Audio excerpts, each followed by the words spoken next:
forte. Nous sommes fiers, et féministes et radicales et en colère.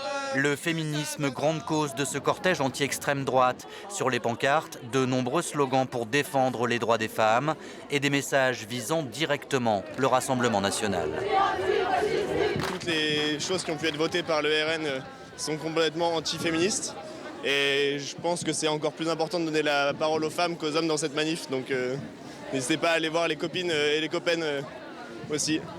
En tête de manifestation, des structures comme le collectif de la Maison des Femmes ou encore le planning familial. Ici, on justifie la crainte du RN en comparant notamment avec d'autres expériences européennes de l'extrême droite au pouvoir, en Italie par exemple. Giorgia Meloni, par exemple, elle ne s'oppose pas frontalement au droit à l'IVG en Italie, puisque 70% des médecins s'y opposent. Mais aujourd'hui, les anti-IVG, les anti-choix, ils auront le droit de se rendre dans les cliniques pour importuner les femmes qui veulent faire une IVG.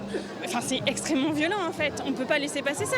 On sait par exemple que tout ce qui est planning familial, alors qu'ils prônent le fait d'avoir beaucoup d'enfants, de rester à la maison, etc. Ça, ce sont des droits et des libertés qu'on veut conserver, bien entendu. Crainte pour le droit des femmes ou des personnes LGBT, entre autres.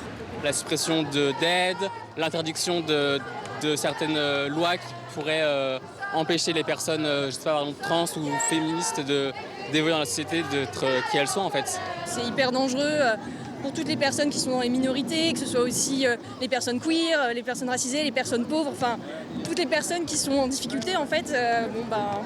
Avoir le RN au pouvoir, c'est un vrai, ça va être une catastrophe quoi. Donc pour ça que je suis là aujourd'hui quoi. La police a compté 700 à 800 manifestants. Ils étaient 2 fois plus nombreux, selon les organisateurs.